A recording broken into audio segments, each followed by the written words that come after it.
Welcome to the Football Historian Podcast. By all means, enjoy it. He will go right to the very top. Dos, tres, cuatro times. Here we go, Germans. I will turn these results round. All right, that's good manners.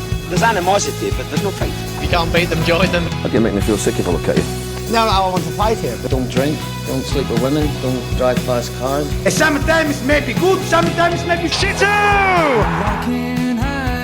Hello, welcome to the Football Historian Podcast. I'm delighted to be joined by Harry Robinson. Thank you for making the trip to the garage. Thank you for having me. I'm honoured. I really enjoy mainly Eclipse and stuff, but like I'm properly fascinated by... when you put up kind of football history clips of like people giving interviews, but they speak like candidly, and no one's media trained, and everyone's like had half an ale after a game. It's the stuff that, I don't know, I'm addicted to it a little bit, so it's an honour. Well, thank you very much. Well, the first question I've started asking is, who are you and why are you here? I'm Harry Robinson. I work for the Have a Word podcast. My title's like content producer, but I mean, I do a bit of everything, I guess. And I'm also, I guess, a journalist by trade, and I've done like documentaries, and I'm here because we drank in the pub after the karaoke event, and I was like, I love your podcast, you know. And then after a couple baby Guinnesses, yeah, and now I'm in your garage. Thank you very much. That's good. Not normally how it happens, but that's a good way to start. Yeah. So I've been doing the research that you're normally doing on Have a Word. Nice. So I'm going to rival you here. So maybe if I'm good enough, I'll be taking your job. Let's say. 15 years old, you interviewed Tony Bellew. Yeah. Wow. Yeah. That's the first ever interview I did. So how did that happen? Yeah. Wow. So initially I used to write for a website basically, I used to do like a wrestling writing. They asked me to report on like WWE SmackDown for them each week, and I was like 15 at the time, 14, and then that went bust because they were using images off Google that they were nicking. And then when it went bust, I was 15, and my dad went, like, why don't you interview Tony? Because Tony Bellew was about to fight David Hay for the first time. And I was like, don't be daft. Like, why would Tony Bellew speak to a 15-year-old lad? And within 30 minutes, he got back to my email. And then I wrote up this interview or whatever. And then I was hooked on journalism then. The fact that I used to basically go home at least like for an hour after school for a week, like once a week or whatever, and just send out like a fishnet of emails. Mainly at that time, it was all sports people.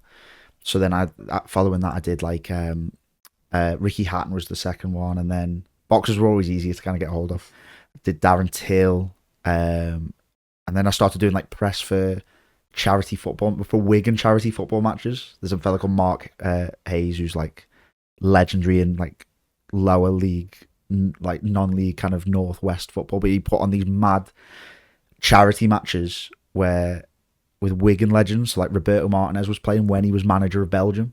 So I was 16, 17, whatever, interviewing Roberto Martinez, interviewing like Emerson Boyce, Gary Caldwell, Chimbonda. He did, Kevin Davis was there for one of them, like just insane. Like he had Brian Robson at one of these charity match playing at Ashton, like just insane. Andreas Christiansen, who scored the goal to win Greece the Euros, he was there. The man had the maddest connections ever. Yeah, and I just would stack up my interviewing portfolio a little bit. Try and get them. So obviously, as I was going to say, it started quite sporty. So yeah. Was it a deliberate thing that you wanted to be involved in football, in boxing, in sport, in wrestling? What was it? Or just involved? No, so it was initially sport. It was, I mean, every lad's, I mean, it's a generalisation. 90% of lads who want to get into journalism want to be sports journalists at the start, anyway. And I was, I was big into. I wasn't really massively into boxing, but I was big into combat sports. I've always been a huge MMA fan and stuff like that. Big football fan. So I'd try and get these interviews. And what kind of swayed it for me a little bit is that eventually I interviewed a woman called Laura Johnston Cole, who was a survivor of Jonestown, the Jonestown mass suicide back in the 70s. Sorry, this is a bit dark for a football podcast. And she, bear in mind, I must have been 16, 17 when I spoke to her, completely out of my depth. And this was a 70-something-year-old grandmother who was unwell as well. She had cancer at the time. And obviously this was really traumatic. Like, she cried to me on this interview over Skype. And I owe her everything for the trajectory of my life, because I've I was so enthralled by her story, despite the fact that she told that I was so unprepped, I guess, or I wasn't mature enough maybe to deal with the topic matter. Yeah. And I was out of my depth a little bit. She entrusted me with telling her story. And after that, I was like, I'm fascinated with like the wacky, I guess, a little bit. Not to say that her story's wacky, but like, that it was all further away people. from Darren Till and Ricky Hatton. Yeah, and then when I was 19, 20, when we were 20 because we were during COVID or whatever, 19, Wigan went bust anyway, and I was investigating rumours that the Hong Kong owners that we had allegedly put us into administration because they, had a bet on us to get relegated and stuff like that. All alleged, because they're all billionaires and they could sue me to the ground. And I put in so much effort into that, to the point where I was getting lots of plaudits from Wigan fans. It completely dominated my life for about however many months, like we were going through it. I put together at the age of 19, I helped put together the defence with the QC, with the lawyer, to appeal the points thing, which ended up not working, so I obviously wasn't that good. It was just so dominating. And then there was a time when I'd reported something, and it wasn't like, I'd got the day wrong, essentially. I'd reported that there was a meeting going to happen on a Tuesday, say, and it ended up happening on a Thursday. And I was on holiday in Scotland, and I was way too in over my head a little bit, because it was me and a couple of other like non-journalists trying to clamour everything to save the football club a little bit, as well as just loads of fans just throwing their heart and soul into it. And I got like messages on Facebook basically saying, "Oh, you kill yourself, kind of like you're just using this to get likes," kind of thing. And I decided that day, I was like, I'm never doing sports journalism, because I'd interviewed I'd interviewed people in cults, I'd interviewed people in hate groups. I'd done an interview with a neo-Nazi, like an active one, that went to prison like a week after I'd interviewed him, and all this really kind of controversial stuff. And the most dogs abuse I'd ever got, or any backlash for anything, was reporting on like a meeting that was going to happen at the DW Stadium for Wigan. And the meeting ended up happening as well. It was just like an honest mistake on the days or whatever. So I think football has that ability. And again, it's the same with like players or whatever. It's the only job in the world, if you're a player, where you have to just put up with dogs abuse at the end of 90 minutes, and it's fine. We're all meant to just go, oh yeah, that's allowed, because they can do keepy uppies and they get paid well. Yeah. So it's a bit of a long-winded kind of answer. That's the reason I really swerved away from sports journalism. Yeah. And also, I love sports and love football too much that as soon as you make it a job like that, you start to lose, I guess, the love for it a little bit. Do you know what I mean? You make your pastime your job. So. Yeah. I feel a bit scared now, yeah. No, but yours is enjoyable. No. Yeah, I'm not going to give you dogs abuse after 90 minutes. I know, it's people online. It's people who sit there, put their opinion out. You put a video out there, and then no matter what, it's the worst opinion ever. I know, because it's a 50-50 choice, and you're 100% going to get abuse. I left 11 comments on Finn's clip where you say, I can't believe you didn't pick Kenny Dalglish. I was the one giving him dog abuse, so I see it from both sides. Yeah, so you're faulting wrong. No, it is terrible though. Well, you've described it a lot better there. I wrote here, everything went a bit culty. It went very culty. Yeah, so how did you make that decision to go into that world? I'm so far. I mean, I grew up Catholic, being from kind of this part of the country or whatever, but like I'm not a religious person at all, but I am fascinated by religion a little bit, and how kind of people can have their grips on vulnerable people, but then like, I don't know, like it feels almost very cookie cutter, despite the fact I've spoken to loads of religious groups that span, I've spoken to Hebrew Israelite kind of black supremacist people in the US, and then I've also spoken to like people who were part of a Korean cult, and people who were a part of cults that weren't even religious as well. Like Jonestown wasn't a religious cult or anything. And that really fascinated me. And I don't know what, maybe I'm just proper strange. Like, 'cause it is a weird thing to kind of get into, but also it's like, before I started interviewing kind of cult people, I didn't have many icebreakers. And first day of uni, when I met my housemates, I was like, I've interviewed like cult members, and then you get loads of attention. And I think I'm big-headed enough as well to enjoy having to be able to talk about it. You know what I mean? It's a question on that card for a reason, because it's interesting. Yeah. If I'd interviewed like bin men, you wouldn't have, no disrespect to bin men. If it was bin men in a cult, then they are. They'd be That's on the the next card. one. Yeah.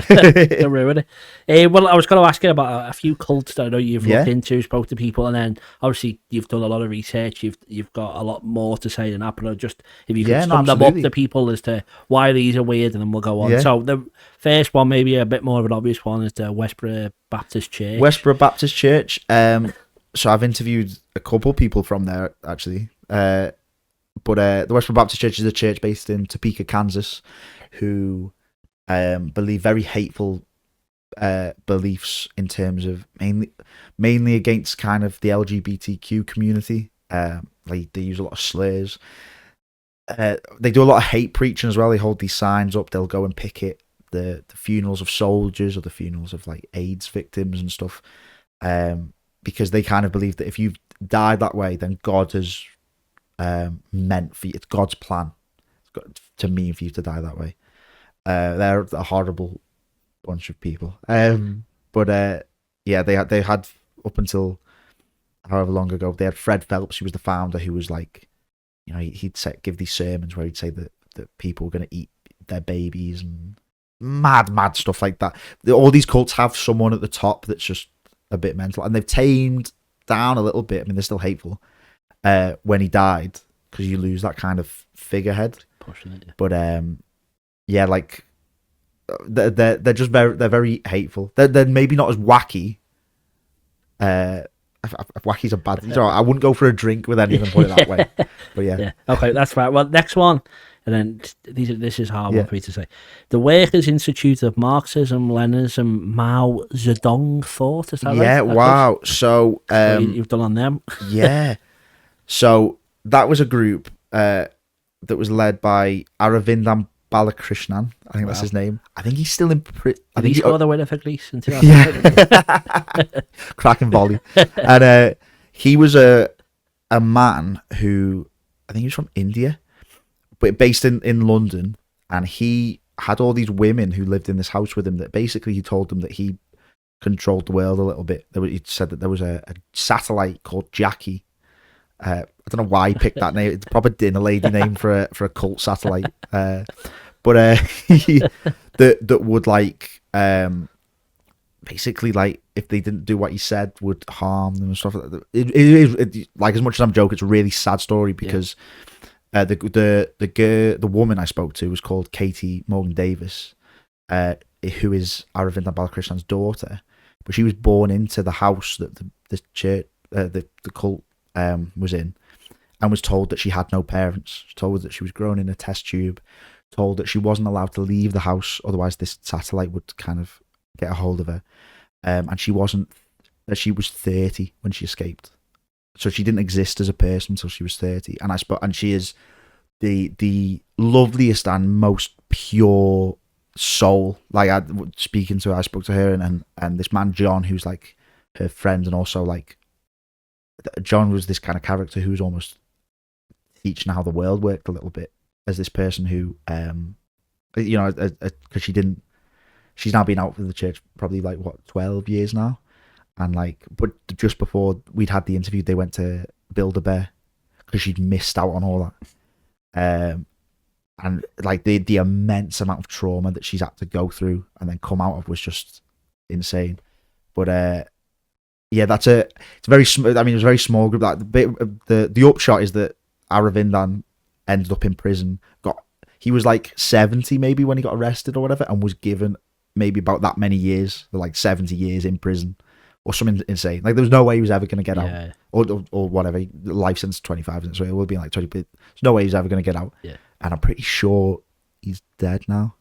So Again, proper light-hearted stuff to start a football podcast. Probably my fault, yeah. No, I mean, I find it interesting, so hopefully some of your listeners definitely. Yeah. And then the Wales Mission Society Church, that's one you did the documentary on. I watched that one yesterday. It's a bit of a mad watch. Yeah, so they're also known as the WMSCOG or the WIMSCOG. They believe that there was a man called An Son Young who was the second coming of Jesus, and he's now dead. And then there's now this mother god figure who's this Korean woman, and she is God on earth, and whatever she says is kind of the word of God. They believe that the kind of Saturday is the Sabbath day, and they don't believe in kind of crucifix, images of the cross and stuff like that. But people will go on pilgrimages to Korea and give her loads of gifts and give her money.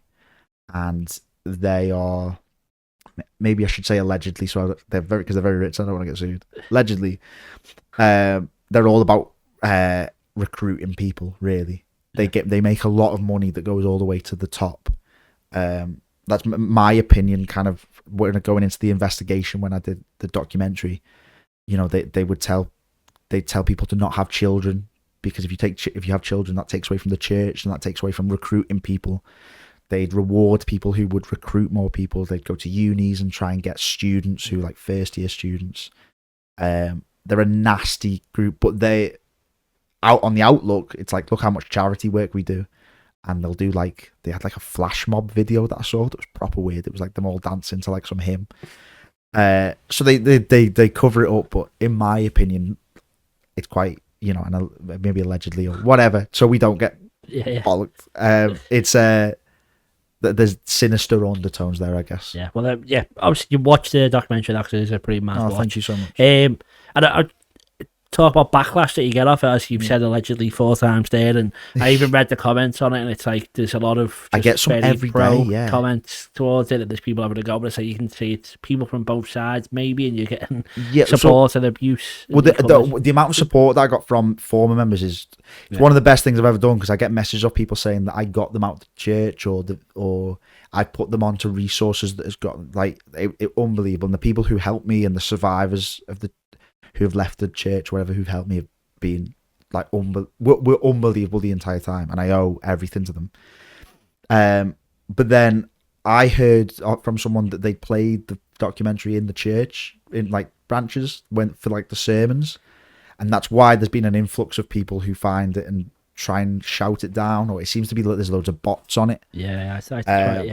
Look, AI generated comment, that's what it looks like, probably. Comments get the algorithm and it pushes it up, so it's like, it's not the worst thing in the world. But like, yeah, it was always going to cause a bit, but I expected it to get taken down earlier on. And I had stuff recorded, like in case they wanted to try and come after me, that proved everything was done legally and stuff like that. But it's still up there. So Mother's Ruin. So you want to go watch. Well, having said all this, obviously you're an award-winning documentary maker as well. Was that for that one, or that was for that, and that was for the one before that I did was called The Real Black Sabbath, which was with a group called the ISUPK, which was the Hebrew Israelite group that I mentioned. And that I made whilst I was at the University of Oklahoma. And we got to go to the university paid for us to go to a film festival in Portland, and me and Adam Dickinson, who was my mate who I went out there with, who filmed stuff, filmed everything, got to go, and we got bladdered in Portland and went to this film festival, and turned up in like the photo I've got. I turned up in like an Adidas top with a blazer over it, like awful clobber, I've come in like a suit, but I had an Adidas top on because I'm I'm not as like uptight or whatever. And then I turned up and everyone's just like dressed. Everyone had scarves. Do you know what I mean? It was that kind of vibe. And I looked vastly overdressed, but also looked like I hadn't got myself dressed in the morning. I don't know.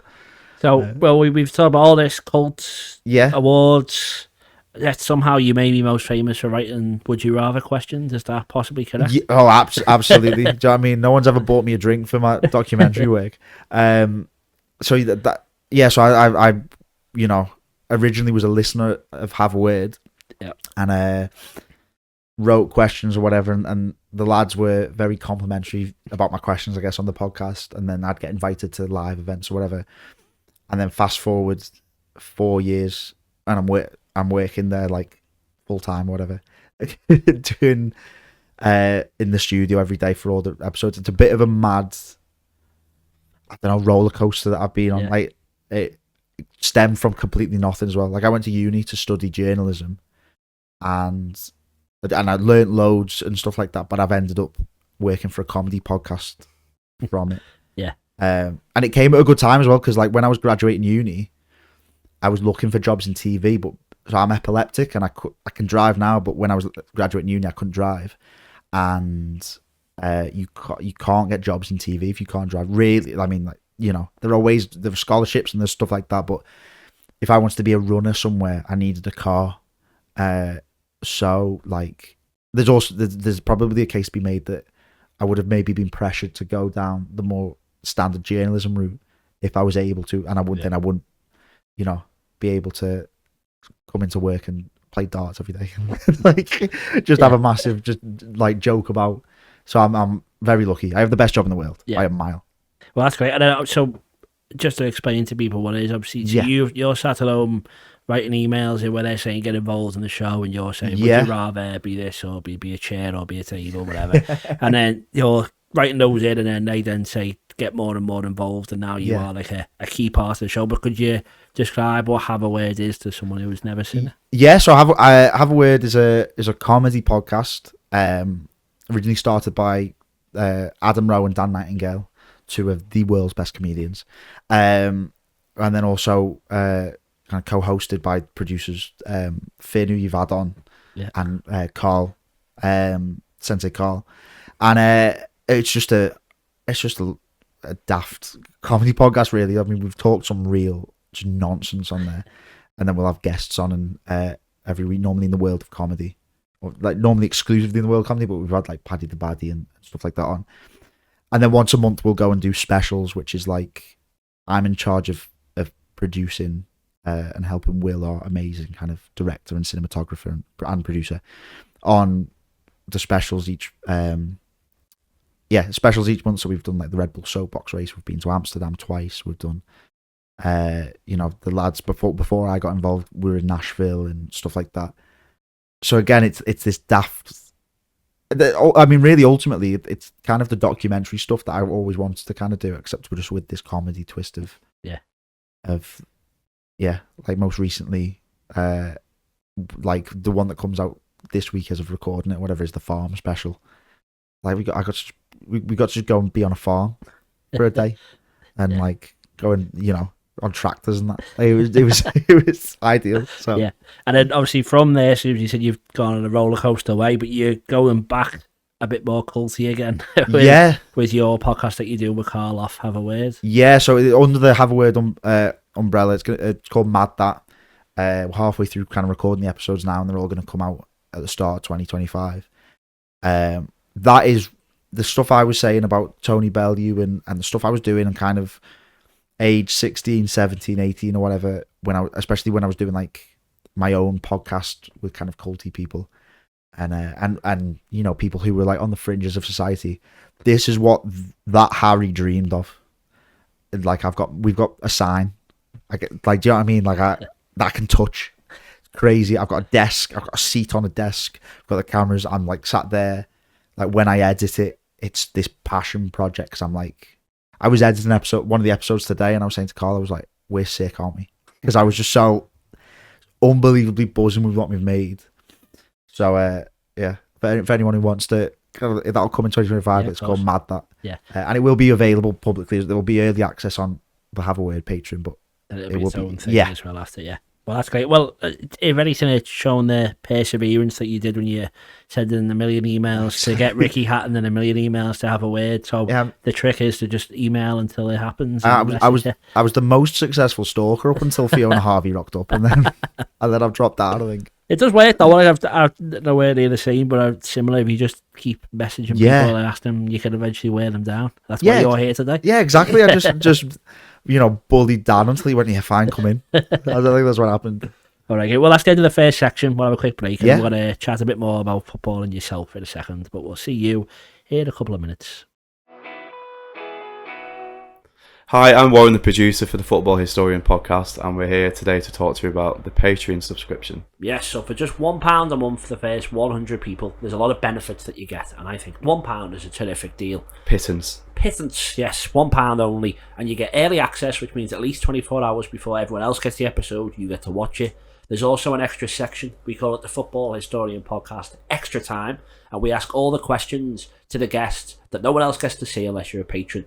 And on top of that, you're the ones who get to ask the questions. You send them in, we tell you which guest is going to be coming and sitting in this chair. You ask them, we record it, you get to watch it, no one else does.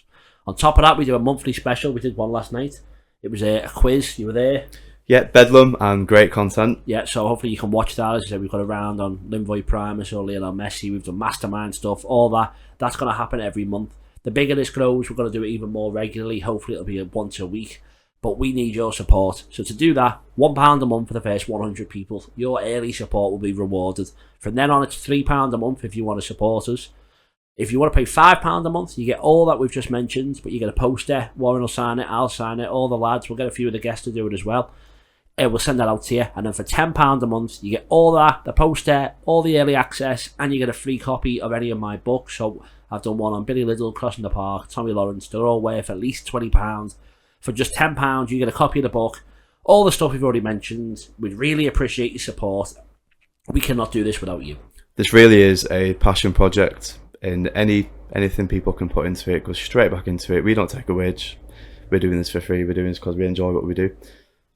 That's it. It all makes the content better. And I say from just £1 a month, you can make our dreams come true. Thanks for the support. Enjoy the rest of the episode. Welcome back to the second section. Thank you for not running away in the break. I know. Gaylord College. Everyone laughs at that. Yeah. Do you know what? Yeah, what was that like? So Gaylord College is the journalism college at the University of Oklahoma. Do you know what's so funny is that none of the Americans understood why it was funny. None of them. Like no one was like, oh yeah. But I used to get family members message me and like take the mick. Oh, the best thing I've ever done in my life. I spent a year at the University of Oklahoma. It's the reason the first documentary I did got made because like there was a unbelievable lecturer out there called Mike Betcher, who was the first live reporter at CNN when CNN did their first broadcast in the 80s. He was he's a journalistic legend, and he took from before I'd even started there, he took me under his wing until I left, and still now, like I message him and stuff like that. And he was the reason that documentary got made and stuff like that. And I got to explore the US and just the most insane thing, and it's completely changed my outlook on the world. It's probably the reason I've got a mustache and a mullet now. Do you know what I mean? It's by far the most broadening and the best thing I've done was spend a year away from here. Yeah. Well, I was going to ask, obviously, not just being there, but being in America as well. And how did that come about? Did you apply? Did they tell you to apply? Yeah, it was a possibility on my course. And then so I was at uni when COVID happened. My first year at uni got hit by COVID, and then my entire second year was spent in my uni house because we'd already signed the contract for the rent. We didn't leave the house for a year, so I was in lockdown in Sheffield. And then like the offer was always there to go away. Originally, I applied to go to Pittsburgh Uni because it looked like American Liverpool, and I was like, I know I wasn't even going to go do journalism because they didn't really do it there, but it was just like, oh, I'll be there. But they pulled out because of COVID, and Oklahoma didn't believe in COVID. They were very like Trump voting, like mad kind of conservative, like Republican state. So that's why I ended up in Oklahoma. But it was that they've got the best journalism uni in the world, certainly for broadcast. And it was just, I can't wax lyrical enough about Oklahoma, and I mean, like I've got like tattoos, and stuff like. Do you know what I mean? So yeah. I'm just obsessed. You enjoyed it, yeah. Yeah. So I was just going to say, like, you smash at the moment. When you were recording your own podcast and documentaries, what was the end goal? 'Cause I'm guessing it wasn't being would your content research producer have a word? Was it were you aiming towards something else? Like, are you happy where you are now because you just said it's the dream job? But like, what was your plan when you got back to England? So I'm definitely happy where I'm. Like I want to do stuff with the podcast for as long as I possibly can, because it's the dream job and stuff like that. And I'm having so much fun consistently. But my job was all like Louis Theroux was always my idol and still is. Do you know what I mean? Like it's the only person I think if I ever met I would really struggle. My hand would be a bit shaky. There's not a footballer on the planet I don't think that could make me as nervous as being in the same room as Louis Theroux.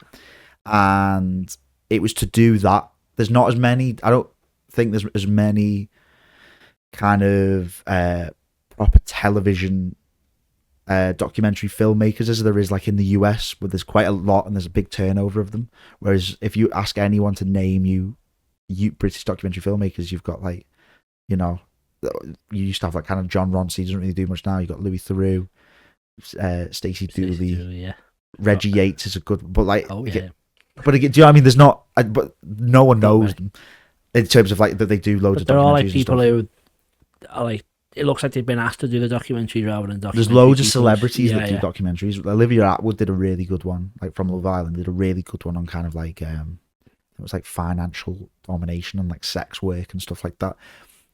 Like dead interesting, but again, it's not people who go to uni to do journalism. That was always the goal, and like it'll probably always be. It's something I can always pick back up or do alongside the podcast or whatever. It's certainly something that is my passion and kind of will always be my passion.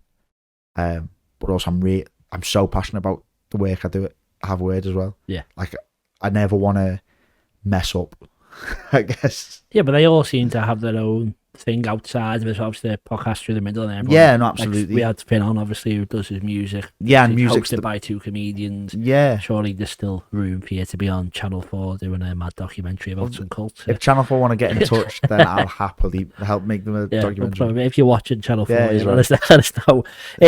So when you were starting out, looking at your part, you set up your own website, you had your own podcast, and this is going to sound mean, but as someone who has similar podcast who maybe doesn't get thousands upon hundreds of thousands of views, what would your advice be to someone who is starting out, got a website that gets 5 clicks and a interview that gets 20 views? Like, how do you get to where you've got to? I mean, perseverance is always the main one. And when I did my own podcast, I did it purely as a passion project thing. I mean, like, it was always great if it got views, but it was never the be all and end all. Mainly it was to say that I'd interviewed those people. It's a great thing to put on a CV as well if you're a journalist coming up.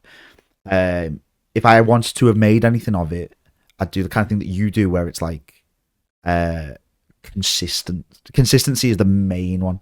You have to consistently keep up with it. That's why it's like, if you're not going to consistently keep up with a podcast and keep on doing it, then do it as seasons, because at least you're consistent for the season and then you can go away or whatever.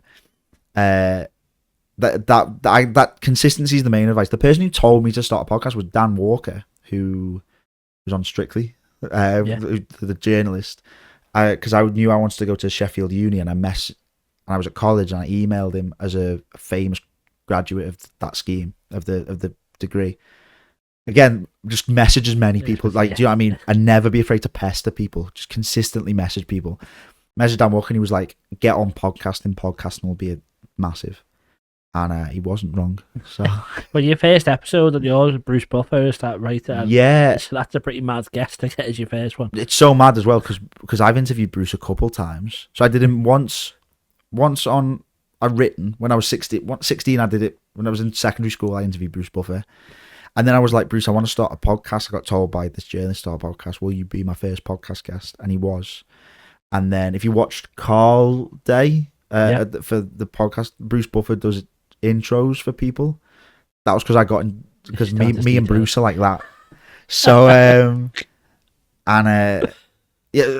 so that was a bit mad, especially because, like, I mean, he really talks like that as well, which is insane. He sounds like that. He's got the coolest voice of all time. And I called him up like about or I messaged him or whatever, and he called me back about those kind of Carl Day things. He was like, "Hello, Harry." And my head fell off because I wasn't expecting them to respond, to be honest. Like, it's not like we, go for tapas at the weekend or anything. Yeah, so that your advice would be perseverance and honestly contact the hell out of everyone. Just send off as many emails. If you want guests or whatever, send off as many emails as you can, because that's what I used to do for interviews. If you send off 100 emails or whatever and 2 people get back, you've got 2 interviews. Yeah. That's still massive. It's still 2 things you can produce to put out there that people can see. Yeah. That's good. Well, and then I know we touched on it before about backlash and stuff like that. So you obviously do go into quite dangerous waters with the cult. So obviously it's important and it's good that people learn about it. But what's been like the most scared maybe you've been, or the worst reaction you've had to something that you've done? So do you know what? Kind of the opposite to your question a little bit. So that when I did my first documentary, I went to I met up in a park with the ISUPK, these Hebrew Israelite, big, stocky African American men who all wore bulletproof vests and these big stomper boots. And there was a man called Ayash who had gold teeth. He must have been 6'4", huge man, had a gold chain with an AK-47 on, and he frisked me for weapons when I got there. And it's the number one thing where I show people and they go, you must have been terrified. And because I'd built up in my head for so long how much I wanted to do a documentary, I was like, I've never been more in my element ever. Like it was literally they were like, can you meet us in this children's park so it's safe for us both or whatever. There was kids on the swing and we're talking about like, the white race and stuff like that. And they were intimidating in terms of their questions and stuff like that, and their answers, and they wanted me to kiss their boots, to say sorry for slavery. I told them no, and which is in the documentary. But like, I've never been so comfortable in a situation, because I was just like on adrenaline entirely, because we left, and me and my mate Adam couldn't get up. We walked for ages to like a fast food place because we couldn't really get back because we'd come in an Uber. We had no way of getting anywhere as well. Like, we were in the middle of Oklahoma City in nowhere with 2 quite large like fellas in body armor, which is, it's probably maybe the most scared at points I've been, especially when they asked me to kiss the boots. But like, on the most part, like, I was exhilarated, I guess. In terms of backlash, I was really worried about getting kind of legal backlash for the most recent documentary. I was worried that I was going to they were going to come after me, or but say worried, like I was prepared for it, but it's a ball ache. Yeah, you'd rather not. I've been very lucky. It's this thing, I've never had backlash for like an interview I've done. It's only ever been the football stuff that I did when I was a teenager that was like, people threatened to petrol bomb your house or whatever because you don't like Wigan or whatever. I don't know. Mad. So the most comfortable you felt was when you were getting touched up in a park with kids. Do you know, they were soft touches. Good. The next one, I just want to ask you what the plan for the future is. And obviously we've kind of touched it again, but like, are you doing more documentary stuff, or is it all in this podcast now where you're scratching this itch, so to speak? So I started kind of trying to work out a new project in terms of like a documentary project alongside. It's a lot of effort to go to, especially because the first two I made, I borrowed cameras from the uni. Like, I could borrow cameras off Haverware, but they're a lot more expensive cameras. And like, if I, if it doesn't go well, then it's a nightmare. But yeah, I'm putting my heart and soul in this podcast alongside. I mean, obviously, like, have a word's always kind of the priority as well, because that is my job, and it's also it's my passion. Like, I love working for the podcast. And I'm mad that is under the have word umbrella, so it all benefits everything. But journalistically, all my journalistic brain is in that. When I'm not doing podcast, like, have a word stuff, because that is speaking to interesting people is my passion, rather than the documentary. Like, documentaries is a way of doing it. Yeah. But just being able to say that you can chat to these people and is so, I don't know, is exciting. And it's different worldviews as well. Like, I'm a big believer in the interview style of not, like, Piers Morgan turns everything into a debate and stuff. And if you want to watch that, it's great to watch. but I love like I did one with a neo-Nazi. I mean, it did turn into a debate because he was just a horrible racist, like rancid person. But the first half of it, I just wanted to find out why he had those beliefs. And if you make people just keep on talking or whatever, you can get to like the center of their brain a little bit, and you can find out why they believe this kind of stuff, and what makes people tick. And ultimately as well, when you've got people who have those kind of prejudice beliefs, that's how you get them out of those prejudice beliefs, is you let them talk. So, I mean, no one's ever changed their views because you've screamed at them. Yeah.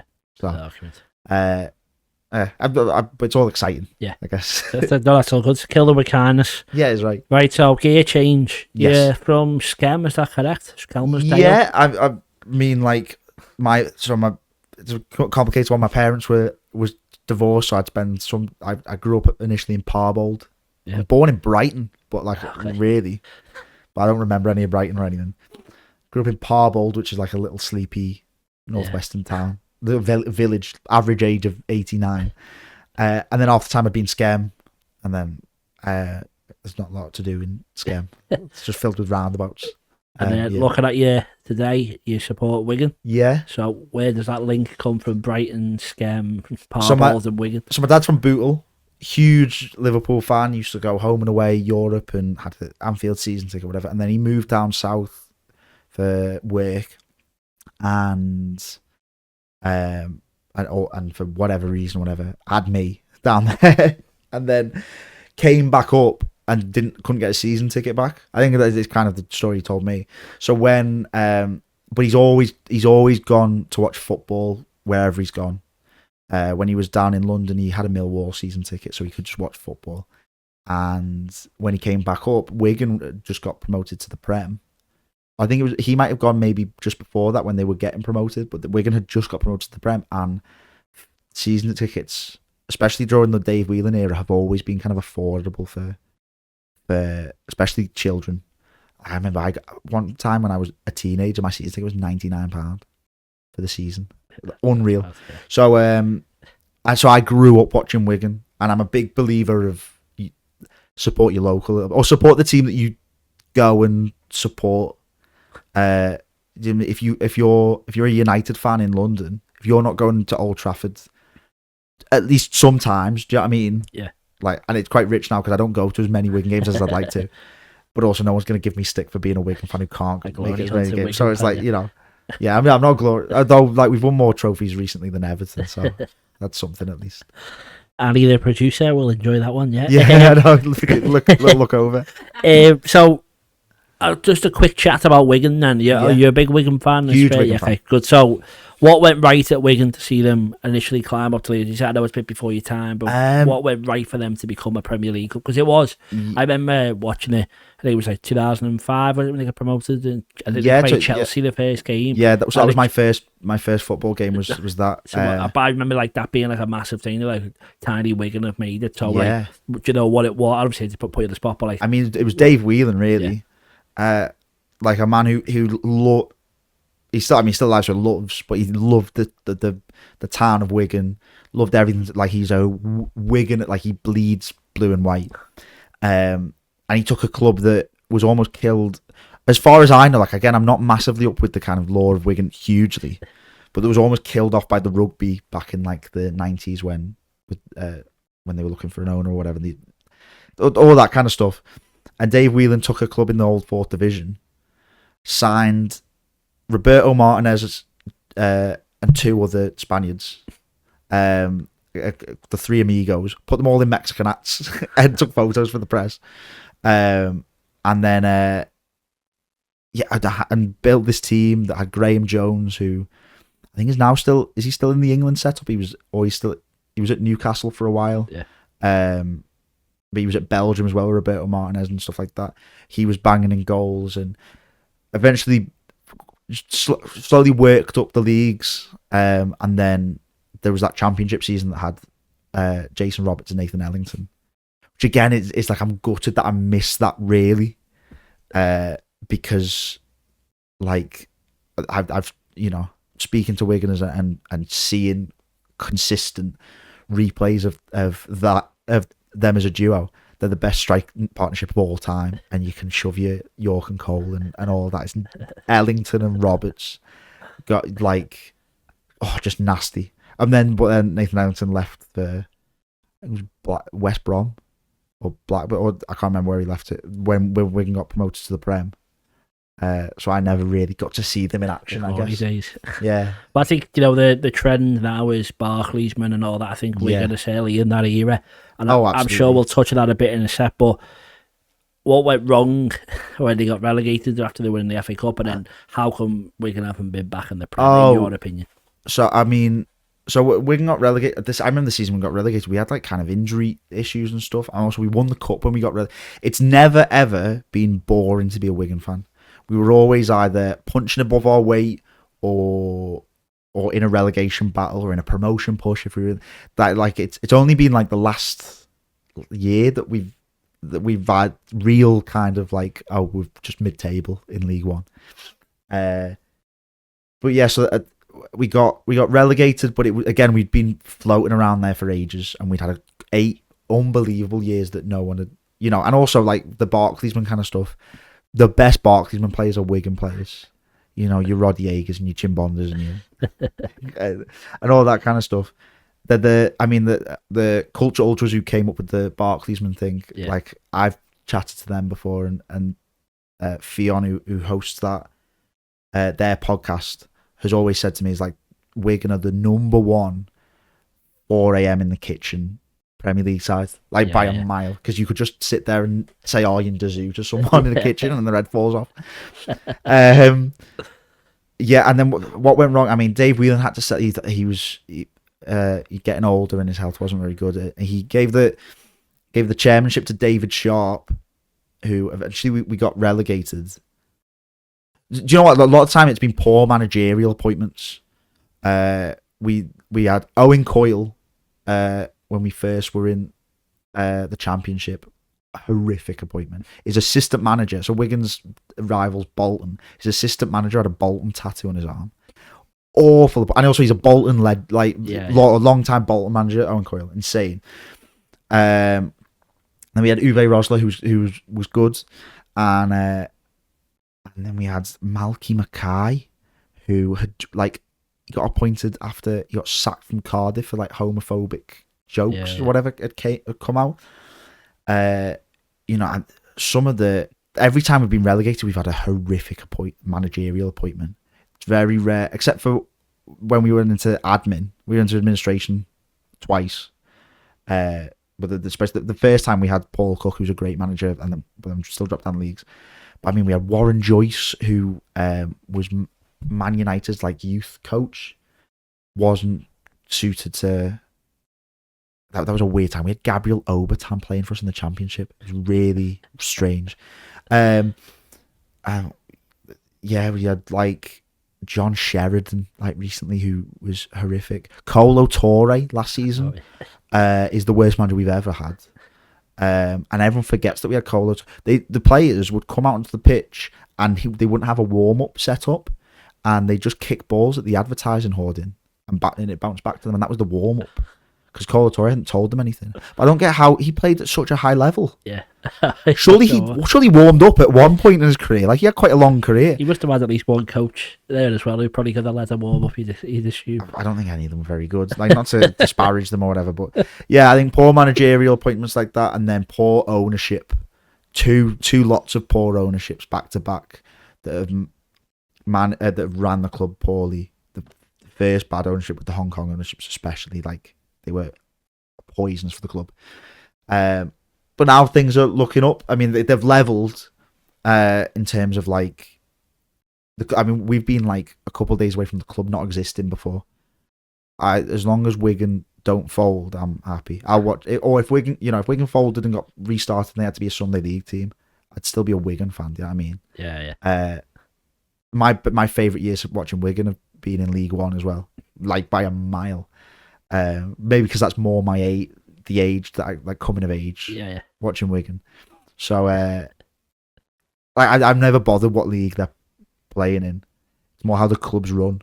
And now we're at a point where the clubs run be a bit smarter than it has been recently. The future could be bright then. I got two more questions just before this section. Yeah. How long until Wigan are back in the Prem?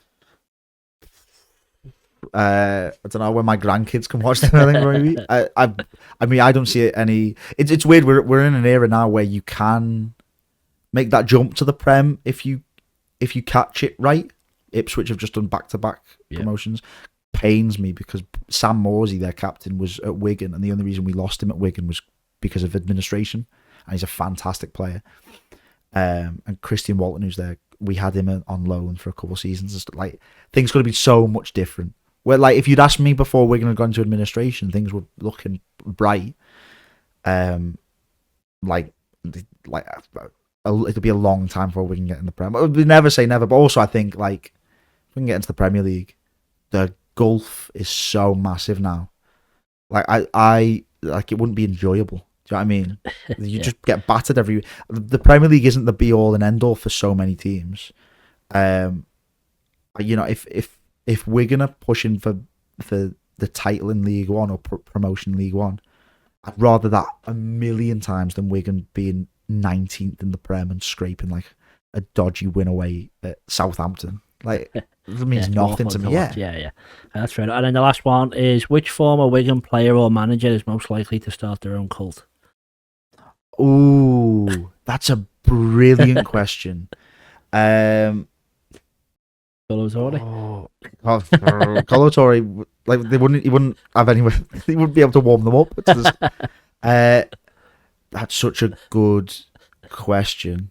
I've got a friend who's a Skeb United fan. And I went to a lot of the games where Pascal Chimbonda was their manager. Oh yeah. And I've seen how Pascal Chimbonda rules with an iron fist a little bit. I think he's the one who's mental enough to maybe start. And with all respect, like, he was a great player, and also like a nice fella. But I saw him throttle the goalkeeper, allegedly. His first game managing Skem, I went to it, and he got sent off at half time. He got sent into the there was no seats or anything, or whatever. He got sent into like the changing rooms, so he could be sent off the pitch. And he went upstairs to like the toilet, I guess, and hung out the window. Oh no, he went upstairs on top of this scaffolding, and he managed on top of the scaffolding. Like that, like Arsene Wenger did when he put his arms. It was like that. And then the manager was like, the referee was like, you have to go in. Like, you're just now on the dugout but higher, so you've got to go in. And he managed it hanging out the window. Like, that is a man with eccentricity and vigour enough to rally. I mean, he rallied me. I was a Skem United fan for a couple of weeks. Like, I'd have taken a bullet for that man. Everyone's got to do short sleeves and gloves. I'd say Chimbonda's maybe eccentric enough, and also he's not managing anyone at the moment, so he's free. He can manage his hand. Great. Right, that's the end of this section. We'll chat a bit more about Wigan in a couple of seconds. Thank you very much.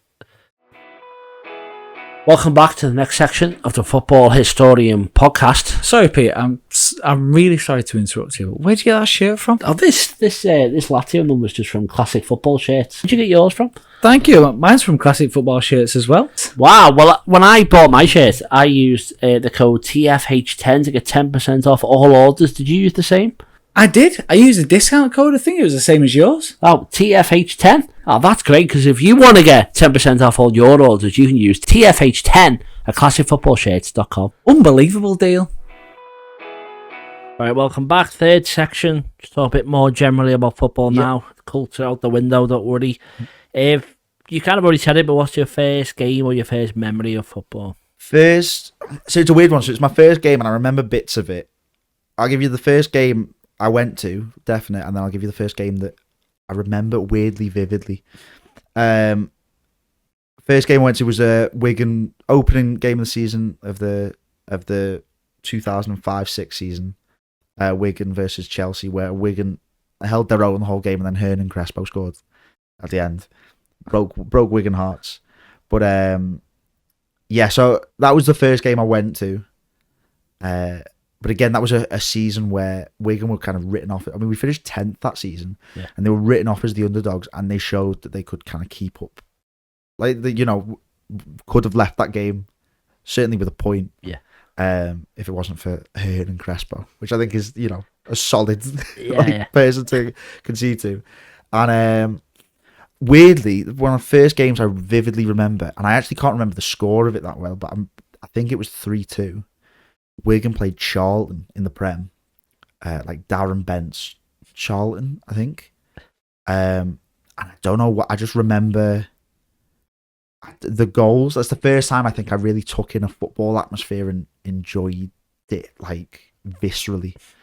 Because I was also one of the, like, again, probably undiagnosed epilepsy, but I was always that kind of dopey kid a little bit. Or, like, you know, if I wasn't feeling it when I was like 5, it'd be like, I'd just look at the programme for the whole game, that kind of one.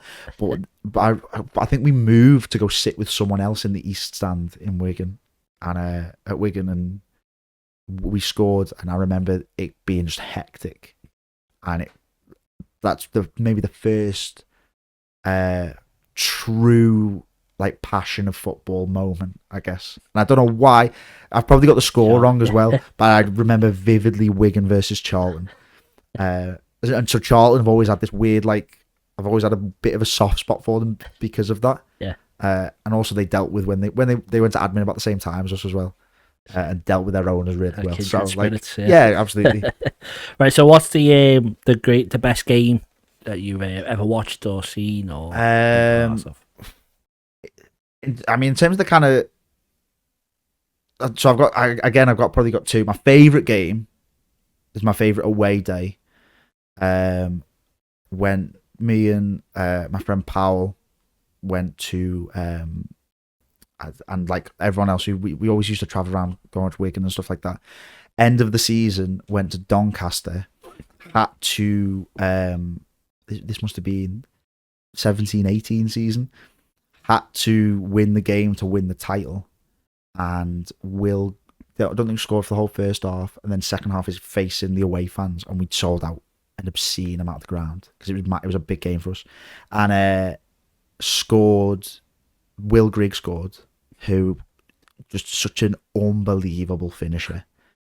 Will Grigg scored, and there was a pitch invasion. I was on the pitch in Doncaster, or maybe I was on the pitch at the end of the game or whatever, but I fell down like 4 rows of stairs, and then it was the height of Will Grigg's on fire and stuff that. It might even be one of my best football moments, I guess. Yeah. And there's also it's weird, I completely didn't even like think about it because it's not seen as like a normal game. The 2013 FA Cup final is like, God, I remember everything about that day. Like, I remember the bus home, and I was on the bus with, because Callum McManaman's then girlfriend, and he just won the man of the match when Wigan won the FA Cup, and he was on the phone crying or something to her on the bus. And I was 12.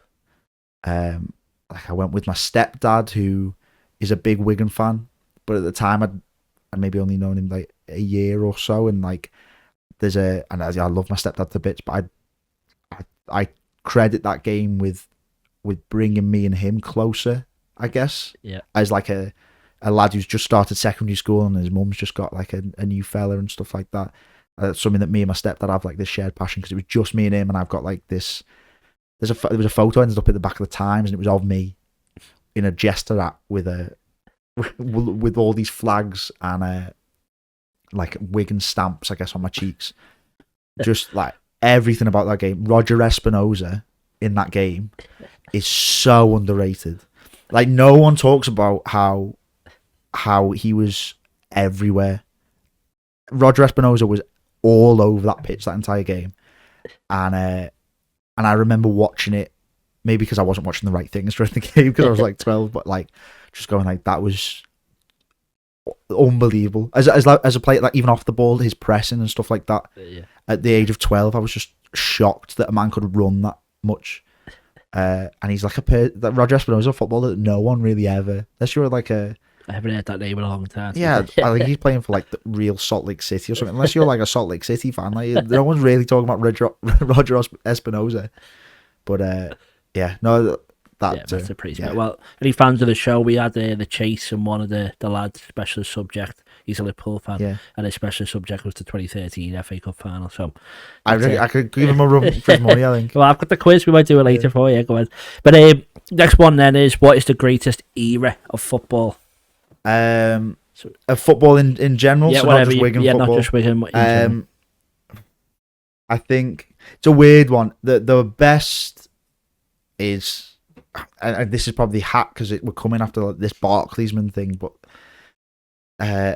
2006, 2007 to 2013, 14 Premier League is think how many names you can list off there. Yeah. It was back when, you get more. There was more diversity, I think, in the way teams played. I think teams play very similarly now. Yeah. You had more characters. There's more drama. Transfer drama was also like, wasn't spoilt by like Fabrizio Romano or whatever. Like, Carlos Tevez, when he moved across Manchester, it was a big thing. Yeah. So, yeah, I think that whole era. Yeah, also, I feel like the goals were better, but maybe I've completely confabulated that in my head.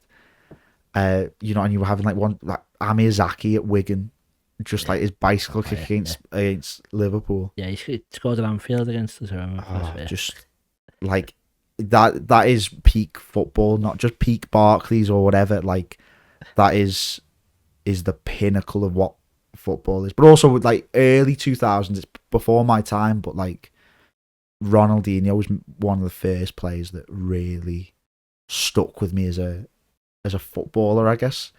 I remember like playing one of the early FIFAs and it would open up with him, like a video of him skilling past everyone, and I was like 6 and I was like, that man is the coolest. Like he's such a fundamental part of football at that time. Even though by the time, like, as you get into the latter part of the era that I'm talking about, he was in like Mexico with a load of strippers. So that's good though, still, isn't it? Yeah. It's a good way to see it out. Next one then, the first person to answer this question, the top 5 Wigan players of all time. Do you mind get my phone out? No. So this was, you asked me this in terms of, you were like, as a little heads up. Yeah. I've started giving people a heads up because I've done it a few times. People are very stumped. So yeah, I think I'd be really, because the problem is with, if you ask a Liverpool fan who's the top 5 Liverpool players of all time, there is levels of like, I mean, if you ask Finn, he has a completely different answer because he doesn't know what he's doing. But you can list off there's a difference between kind of a Mount Rushmore of a team and like the best players. I've kind of done a bit of a halfy. Okay. Because Wigan have gone through the divisions, I've based it almost of the time and of the division that they're in a little bit. Okay. And it's also in my era. That's fine. Emerson Boyce goes straight at the top. The others can float about in loads of orders, whatever. But Emerson Boyce is Mr. Wigan. He FA Cup winning captain. The season after we won the FA Cup, we played Man City at the Etihad in the quarter-final and beat them. We're one of the best teams to defend the FA Cup of all time. No one ever talks about it. James Perch scored in that game. and Emerson Boyce, I think it was Dzeko, like the dying embers of the game. Dzeko or Jovetic, one of them, had basically an open goal. And Emerson Boyce makes a block that would make Franz Beckenbauer like piss his kecks. It's the best. Like, he knocks it over the bar from like a slide tackle. And again, no one talks about this because he's not wearing a Man United top. Emerson Boyce didn't get his flowers. He scored a scorpion kick against Swansea once, I think. It was like some weird played for Barbados. That's like prime Barclays. Emerson Boyce deserves his flowers so much, and he is Mr. Wigan. I mean, again, like, I'm probably I mentioned Graham Jones earlier on. Like, if you're an older Wigan fan, that's kind of your vibe. Yeah. Roberto Martinez is up there. I've not included Roberto Martinez in this because I've done kind of players, not managers. And in my head, he's a manager rather than the fellow who's wearing a sombrero playing against like Crew. Next, I've got. So there's number 2. Number 2. Yep. Oh, this is so different. Right, number Number 2, if I order it, Yep. again, these could kind of go in any order. Callum McManaman. He's now in his 3rd spell at Wigan. He's still there. And he comes on as a sub, and he either scores a screamer or he elbows someone in the temple. And that is what I live for. Him in the FA Cup final, being able to cut in, like, he was nasty. Like, and defenders could not keep up with him. And this was Man City, it was Mancini era Man City. And this young Scouse lad had them on strings. So Callum McManaman goes up there. Then I've got Will Grigg. Yeah. Again, it's of the time. Does Will Grigg get into any of the Premier League, Wigan sides? No. Hugo Rodallega probably should be in this list, and he's not, because this was the hardest question I could. But would he get into the Premier League sides? Probably not. But the amount of he was League One Aguero. He was the best finisher of the ball I've ever seen, and it's again, you could probably say if you put, if you'd put Aguero in League One in a League One team, does he score as many as Wigan era Will Grigg? He probably does, but that doesn't matter because it goes against my agenda. He's just the best kind of proper finisher, fox in the box kind of finisher I've ever seen at Wigan. And that's why he's on my list. And I guess my no, that's a good one. As you say, you can not culty because that sounds like he's not good, but if you're really good at that level, the fans are gonna still love you as much as you're really good 2 levels up because you're still smashing it. And he didn't play for Wigan in the Prem, so we can't kind of judge him on. Do you know what I mean? That's not his fault, is it? Yeah, exactly. But he was just so good, and also just loved the club. And the way we lost him to Sunderland because Sunderland were daft, and we just pulled the kecks down. They threw millions, and then the story is that Will Grigg was in his pajamas at home, and he was like, "You got to drive to Sunderland. They've given us 5 million for you." So but I remember it happening, and he left at 1 a.m. on deadline day, and I'd stayed up to basically just cry. It was awful. Yeah. So Will Grigg's up there. The beauty of this is that Finn came into the studio and was like, "I'm getting dogs abuse because I didn't pick a good 5-side team on the Football Historian podcast." If any Wigan fans give me dogs abuse, I probably know them. So Ali Al Abzi I've got next, and it's weird as well because the goalkeeper so I wanted to be a goalkeeper when I was growing up. I always played in goal at in Sunday League, and my idol was always Chris Kirkland. I've got a signed Chris Kirkland top up in my room. But Ali Al Habsi is a goalkeeper that people remember for as good, even if you're not a Wigan fan, and because he was that good. And if a bigger team had taken a chance on Ali Al Habsi, he could have been a mainstay in a much bigger team than Wigan. But he loved Wigan and he hates Bolton, which is even better. There's also when he moved back to Saudi Arabia.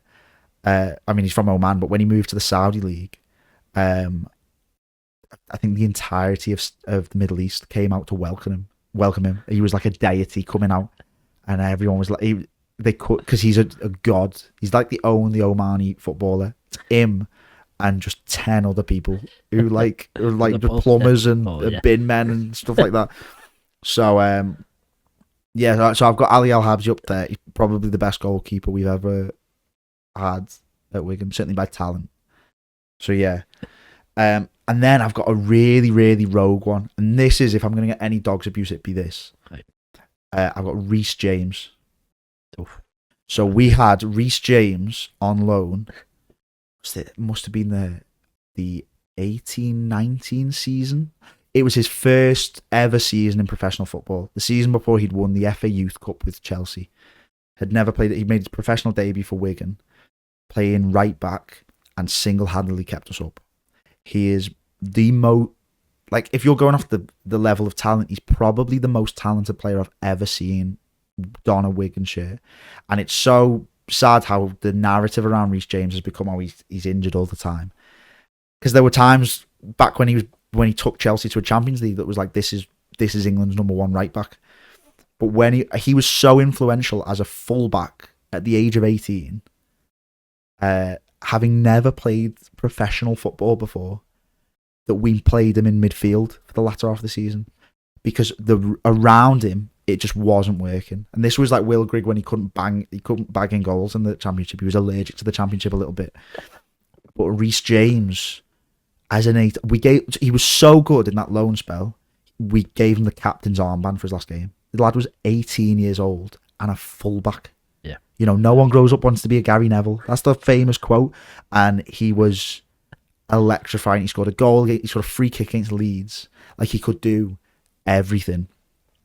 And like, maybe it's rich me putting him on this list. He's just, certainly, if you give him Mount Rushmore of a Wigan players, he's not on there. But he's probably the most talented player I've seen. And any Wiganer who saw that season, like, it was he just won all of the Player of the Season awards. And we were in a relegation battle. Like, we if he wasn't there, we get relegated 100% of the time. Yeah. And then if we go into administration and we're in League One, do we get saved then? Like, you know, you can start going down that route. But yeah, it's a proper rogue one. No, but yeah. It's slightly similar. Which now sound like a reach the Suarez thing for Liverpool fans. I think it's that he wasn't there long enough, but comfortably possibly the best player that's ever played, because you didn't have enough of an impact. You don't make those big absolutely lists. The weird thing with Reece James though is that he was never contracted to the club. Yeah, he was on loan from Chelsea which is why it's a road. Because also, if we're going like loanies at Wigan, like Amir Zaki always should get the mention, because like he was like the original Michu. Yeah, he's miles better than Michu. Michu can get in the bin. Amir Zaki, and the only reason he didn't stay is because we lost him. We went back to Egypt and the international break and then come back. And Steve Bruce was like, well, I'm not having that. It's like, you should have, Steve, because he was the best. If Amir Zaki stays in the Premier League, he wins Ballon d'Ors. That man was insane, and he had the jawline. He was like marketable. He didn't, you know, his first name was 3 letters long. Yeah. How do you spell Amir like that? Yeah. Crazy. Like, he kept people guessing. Great. I think I read on Reece James, I think 30% of his career starts have been for Wigan, which is a testament to the injuries. Yeah, I mean, that's pretty mad, isn't it? But we'll take him back. We go on the Reece James podcast next time. But the top 5 non-Liverpool players of all time.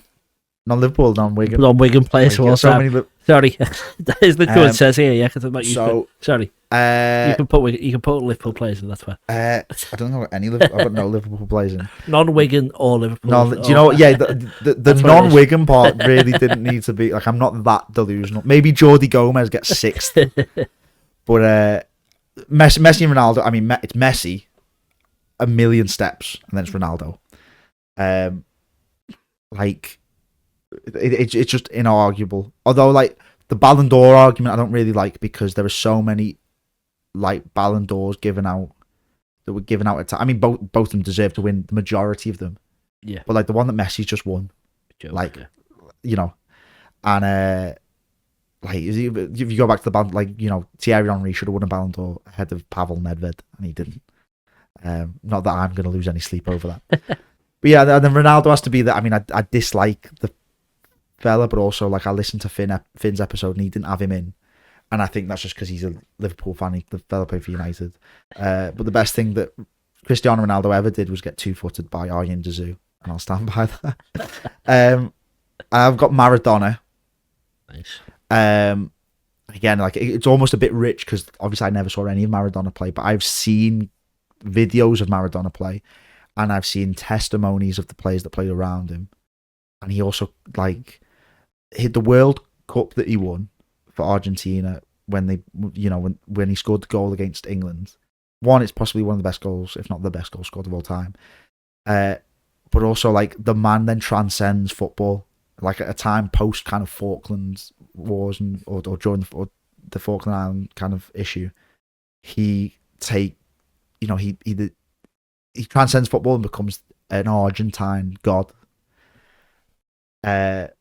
You know, maybe that's not to do with his footballing ability, but like, it's like there's a reason why, like, he was so good. And there's always, the amount of videos I've seen.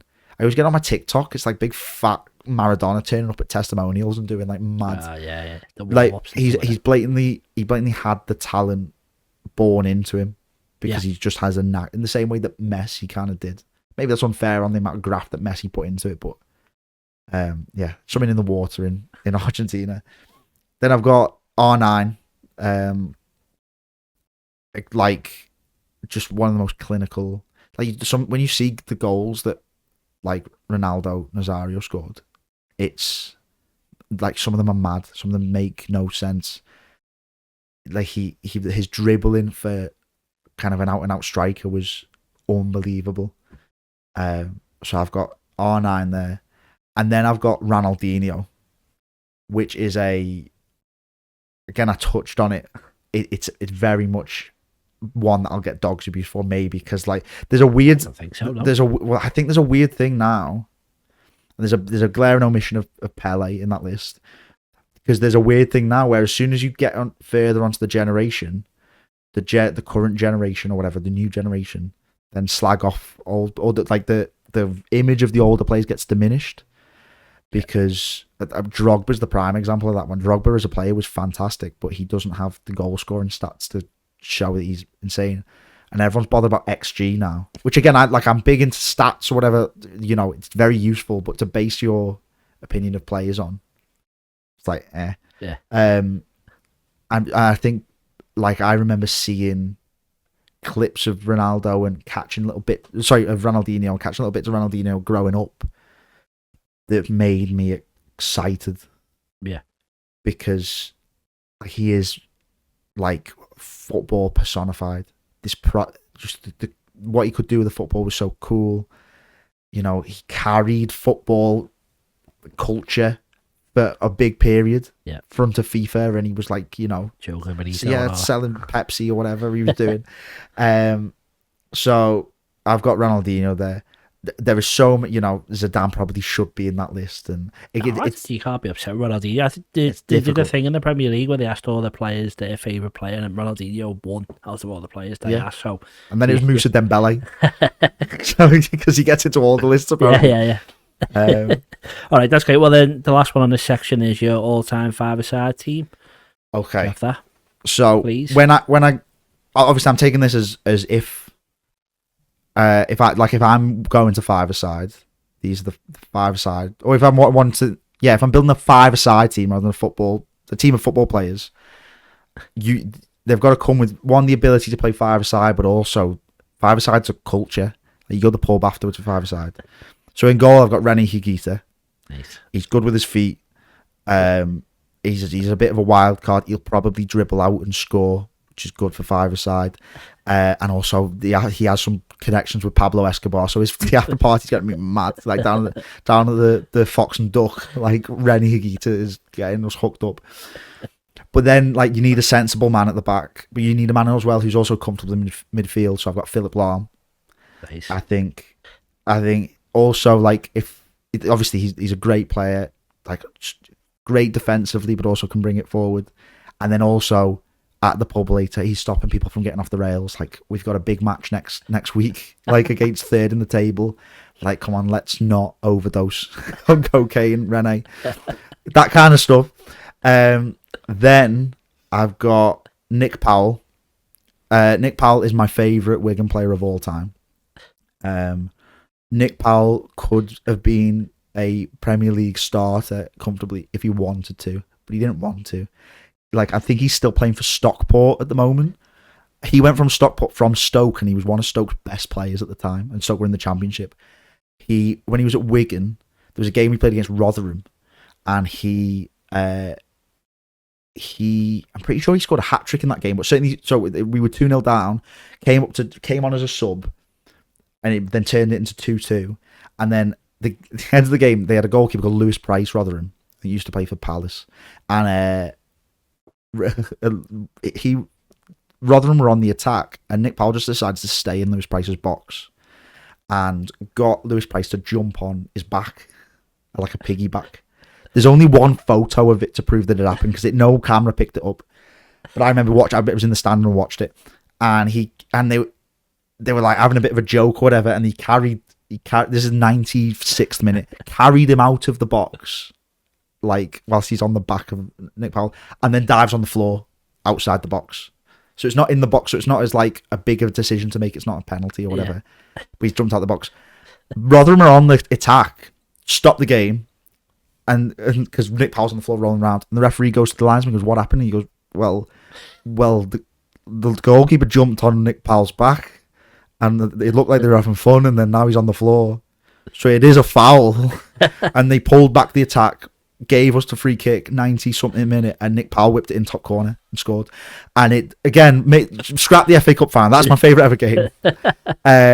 Nick Powell, it just, like he'll elbow people. He'll be like an absolute menace playing five-a-side, and he'll also be great afterwards. The perfect kind of five-a-side player. Next one is Robin Friday. Okay. Do you know Robin Friday? Robin Friday, I think back in the 70s, used to play for Reading. And he is, not that I watched Robin Friday, I'm only 24, you know what I mean? But Robin Friday is known as like the best player ever to have never, like if he wanted to, he'd have played Premier League, but he loved women and drink and drugs too much. I think mainly women and drink.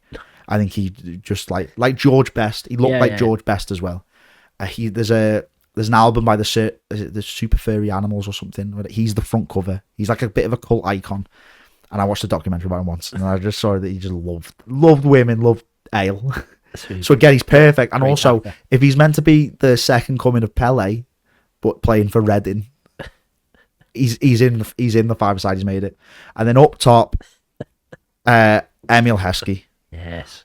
Maybe the most underrated player of all time, Emil Heskey, because KSI made a song about him, and it tarnished his reputation as an unbelievable strike partnership. Like if you were in a strike partnership with Heskey, the amount of work he would do. He was also a great finisher. Yeah. I remember him at Wigan, like he was at Wigan alongside Amir Zaki, and he was great. Like he could hold up the ball.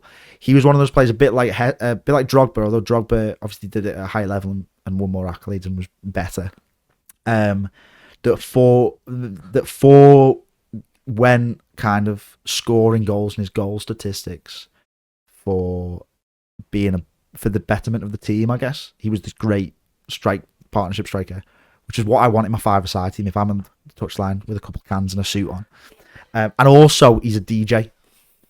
So the after party is great. You got Rennie Philip Lahm's keeping it cool, but Heskey's on the decks, Robin Friday's on the ale. He's brought all the supermodels because, like, apparently that's who he kind of was. And Nick Powell is he's a wild card. He's probably like hit someone with a chair. I think that five-a-side team also wins the league in its first season and then gets banned and can never come back. And that's fine. I'm fine with that. Well, you get the special award. If you mentioned Heskey, you get to hold the Heskey. You have him no way. You can sit on the table with you. You can't take him home. But then the last question is super sub. Super sub. Do you know what? Again, for the same kind of thing as Nick Powell a little bit, but a bit more lively, it's probably Callum McManaman again. Nice. If I want the kind of Wigan, I think it's only right as well that I've got like 3 former Wigan players, especially to make up with the fact that I've never seen Robin Friday play. And I've just saw one Tifo football video about it, and I'm like, wow, he's going straight my five-side team. Yeah, Callum McManaman, because he was just so, when he's nifty, he's so nifty with his feet. To get the ball off. Yeah, okay. Yeah. I didn't expect that level of detail for those 5 players, but that's the most exciting thing impressive. Yes, that's good. Right, we'll have a final break, and I want to settle some of the biggest debates in football history. So we'll see you in a sec. Are you looking for a Kazakhstani football team to support? Then I think FC Kemay is the team you should support. Do you agree? Growing up as a child, I always had FC Kemay posters on my bedroom wall. Well, and all the children of the Kazakhstani future will have FC Kemay posters on their wall because FC Kemay is the team to support, and because of that, Tom has made us a chant that we're all going to follow. So, up the Kemay, up the Kemay, up the Kemay. Make sure you follow them on all the social medias. All the posts and all the things you should follow will appear below us right here. And you should be a supporter of FC Kemay. Live, laugh, Kemay. The debate. Welcome to the final section. the debate. Let's settle some of the biggest debates. First one. Quite interested as you're the first person who doesn't have a foot in any camp. Yeah. Gerrard, Lampard, Scholes, and in which order? Scholes at the bottom. Yeah, Scholes at the bottom. I'm not saying he wasn't a great player, but like, he's only there because of what he won, and he won that because of how great the Man United team is, in my opinion. Yep. It's so difficult in it because again, Lampard won way more than Gerrard, but I don't think accolades should come into it. Why I don't like the Ballon d'Or really, because it's like whoever wins that trophy wins the. Do you know what I mean? Wins their domestic trophies or whatever.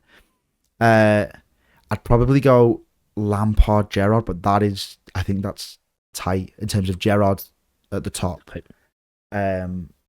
Because there was that time when Gerrard almost moved to Chelsea, or like there was rumours, wasn't there?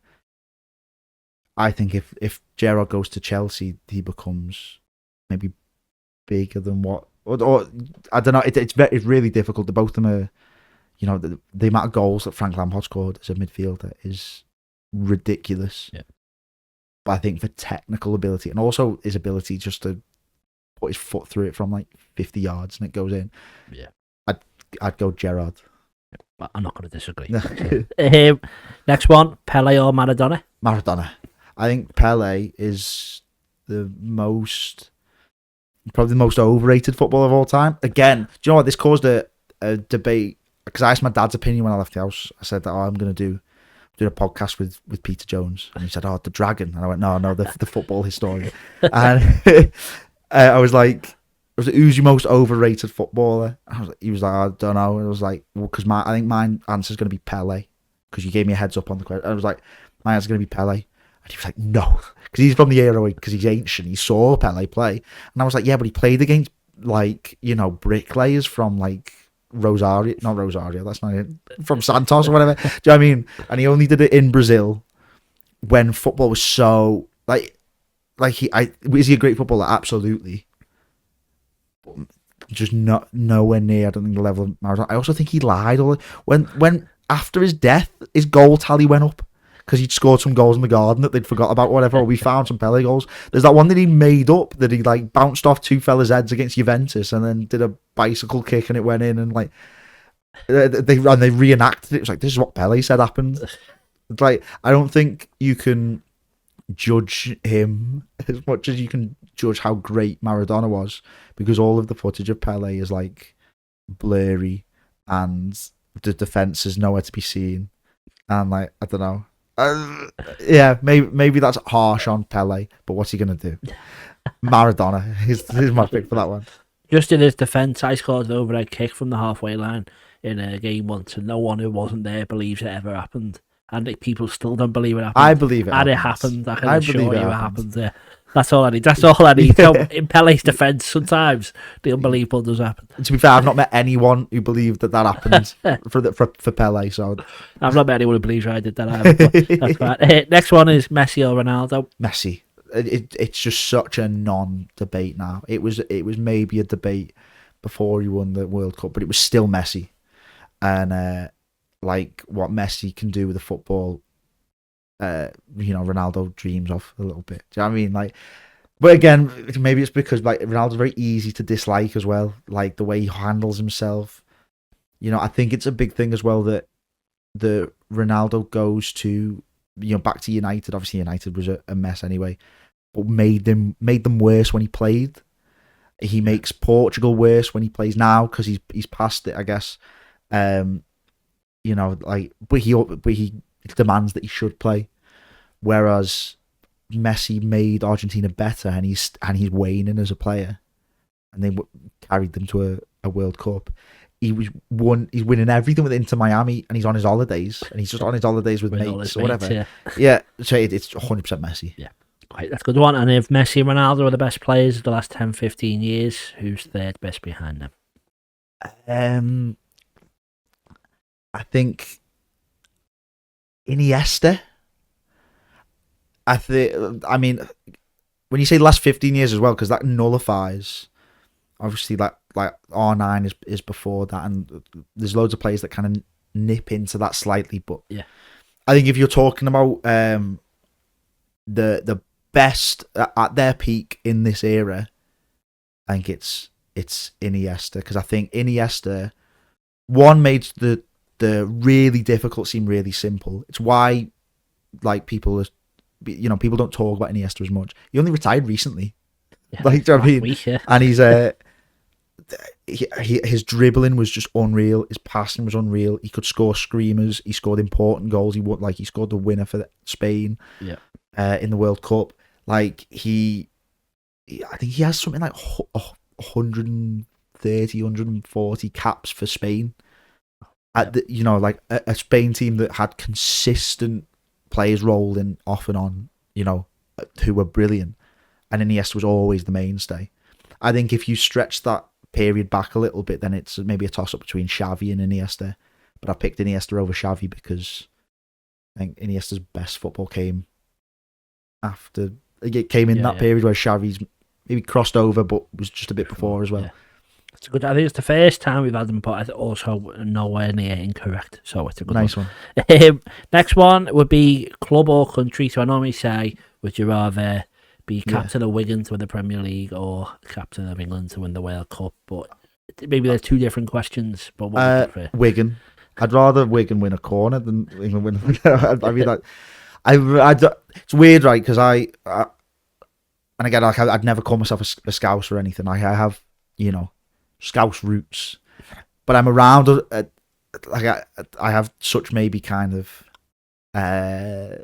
Republican kind of beliefs, I guess. I don't know. It's a debate for another day, that kind of thing. But like, I'm not as enamored by when England lost the Euros final. I didn't really. I was in Amsterdam watching it when we were out filming, and I didn't really care. If they'd won it, I would have been like, great. But like, Wigan have lost. I watched Wigan lose to Gillingham, and it's ruined my weekend. Like, England have never ever lost, and my weekend's been ruined. Yeah. And also, Wigan don't win Premier Leagues. I'd rather win the it's the Bristol Street Motors Trophy. I'd rather win that than win the World Cup with England. Because you go into Wigan folklore. It's like when I did loads of investigating stuff, when that finished and we got bought and stuff like that, they put photos up of Wigan legends around the stadium and some fans, and my photo was outside the ground and in the West Stand and in one of the lounges. So how mental that is, that the club that I love and I grew up, there's a photo of me in like some Wigan coat that they gave me, and with a quote that was like, "We'll do anything to keep our club alive," or whatever. Like, it's the biggest honour. I've got that same photo because they gave it to me in my room, like framed. I'd rather that over winning England. Although if you win England the World Cup, you never have to pay for a pint ever again. Yeah. Whereas if you win Wigan something, it's only like the Hawk, in Hawkley. So, swings around about. Well, was it Jeff Ayre still trying to get free Budweisers out? Yeah, exactly. You're fine. Next one then would be the goalkeepers, Buffon, Casillas and Neuer. You put them in order for us. Ooh. I think Neuer goes top. The order straight away is Neuer, Buffon, Casillas. I think Neuer changed goalkeeping a little bit, and his ability, like Neuer's been able to eclipse Oliver Kahn at Bayern, which is unbelievable a little bit. Whereas, I think Casillas was great, but yeah, like I think he maybe just falls short of that, and Buffon did it for so long and was so unbelievable, and is every goalkeeper's favourite goalkeeper is Gigi Buffon. So yeah, I'd probably put him second. But also I think a lot of, he started playing high level like football and making his mark before I was really watching loads of football. So maybe I've not given him the credit that he deserves to go top. But I think Neuer is to still be doing it as well. I put Neuer. We had John Achterberg, who's the former Liverpool goalkeeper coach, and he picked Neuer. So anyone who says Neuer, you get correct, is what it is. Yeah, nice. All the others are debates, but you're speaking to a former goalkeeper for Schem United. Under 8s or whatever. So I'm kind of I know I'm talking about. That's right. Okay, great. 3 more. So, we're the most overrated player. You're going to stick with Pele? I'll stick with Pele, yeah. Okay, that's fine. And 2 more then will be the greatest manager of all time. Ooh, I mean, so the answer that everyone gives is Pep, and that's probably because it's correct. But also, it does irk me giving that answer when he's only ever done it at the highest level. But he has changed football. But he's changed football, in my opinion, for the worse. Yeah. Or the best, some of the best teams of all time. Like Pep's Barcelona, and then the treble winning City side as well, as they're managed by Pep, so you can't really go against it. I think aside from that, Ancelotti should definitely get a mention. I just love his laissez-faire managerial style. I don't get how you can basically go to a group and to do it at every level. Like, he made Everton so much better, and he rocked up and tells Calvert-Lewin, do what you want, and he goes and bags loads of goals. So I think that he's got that magic about him, more so than Pep. Pep also wears jumpers to FA Cup finals, and I don't like that. I don't care if you've been to Matalan. Go to a suit shop, put a suit on, show the cup a bit of respect, because Ben Watson didn't nod in that header for you to rock up with bloody trainer socks on. Give your head a wobble. Do you know what? That's annoying me. It's Carlo Ancelotti's my answer. See Tony Pulis when he wore the suit and then ran down the tunnel, put his tracksuit on for the match. So at least he did show it the respect. Do you know what? I can kind of get. It's like Neil Warnock used to wear the same clothes every time the team was doing well. Yeah. But sometimes in the lower leagues, he'd get on a winning streak and he'd still be in his shorts in December. I can get behind superstition, but he's wearing off-white. You give your head a wobble. You turn up in the FA Cup final in a Kenzo just top. Just a horrible spit rolling thing. I never see anyone else do it. It's just that all the time. Yeah. Ball of spit. And I don't even know how he does it. I don't want to know, but it's the worst thing ever. But anyway, yeah. I won't put my opinion in. Last one is the greatest football team ever. So it can be for the game, for the season, for 5 games, 10 years, whatever you want to be. But who is the best? For a period... I've touched on it really, and as much as I've just slagged him off, it's probably Pep Guardiola's Barcelona. He wore suits then. Yeah, exactly. That's what he was. He wasn't as bald as well. Pep Guardiola's Barcelona, 2008 to 2011. Those couple of seasons when they won the sextuple, first team to ever win it. Again, that's Iniesta at its, at his height. Iniesta was Xavi. I think Yaya Touré's in there. You've got Dani Alves, Puyol, Victor Valdez in goal, who was just happy to be there, I think. But then, at the start of that, you've got, is it Messi, Eto'o, and Henry? Yeah. That is, and Samuel Eto'o doesn't get his flowers, I don't think, enough, because he was electric, and he's holding his own in a team that has Messi and Henry in it. And then as that moved, I mean, even that kind of Barcelona team, as it moved on, then you get kind of Ibrahimovic in there, and who I know I didn't do mad things at Barcelona really, but didn't rip up any ground or anything, but I think that period is such kind of pure football as well. It's the golden age, the pinnacle of tiki-taka, which is exciting football more so than... Well, I think before now where the other team are so defensive and stuff, people tried to beat them, which made it more exciting, I think, because they'd pass around and do the boss goals and all that, rather than now, if you watch City, they're either win 5-0 or it's 1-0 and boring and not much happens. I must be, if I was a City fan, I'd be so bored. Because my number one kind of footballing opinion is that the joy that I got from winning the FA Cup, from Wigan winning the FA Cup, Man City fans will never be able to replicate that with any Premier League win or anything, except for when they won the Aguero goal. Yeah. That when they won that Premier League, that matches up to the level of joy that I got. Yeah. Because it was so kind of one-off for Wigan, and it's probably never going to happen again. And like we got European football and all that kind of stuff. Whereas City win the Prem and no one even rocks up to the parade. Yeah, like so. It's a bit. I think that Pep Guardiola, before he started shopping at TK Maxx, and with that team, I think is probably the best team ever. Certainly, whilst I've been conscious for football, because like you could go back and talk about 1970s Brazil, which is like the go-to one, and it might be that one, but also I've slagged off Pele too much to sit here and go like, yeah, it was the 1970s Brazil, the one that I didn't see. Yeah. Not that I watched loads of Spanish football kind of growing up or anything, but I saw enough to know. The special team. Yeah. I think that's definitely fair enough.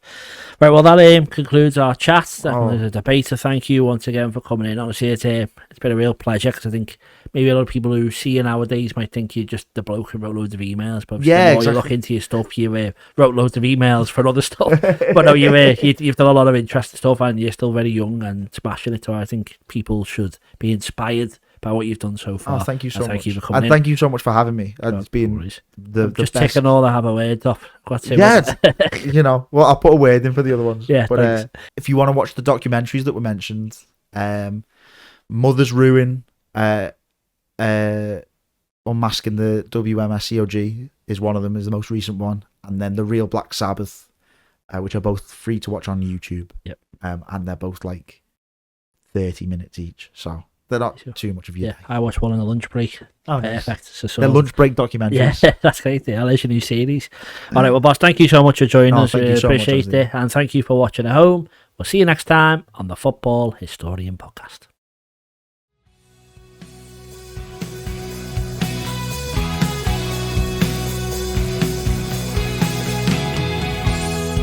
Locking eyes from across the room, heart is pounding.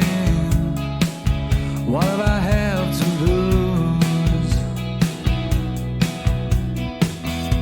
This kind of feeling tends to blur your sight.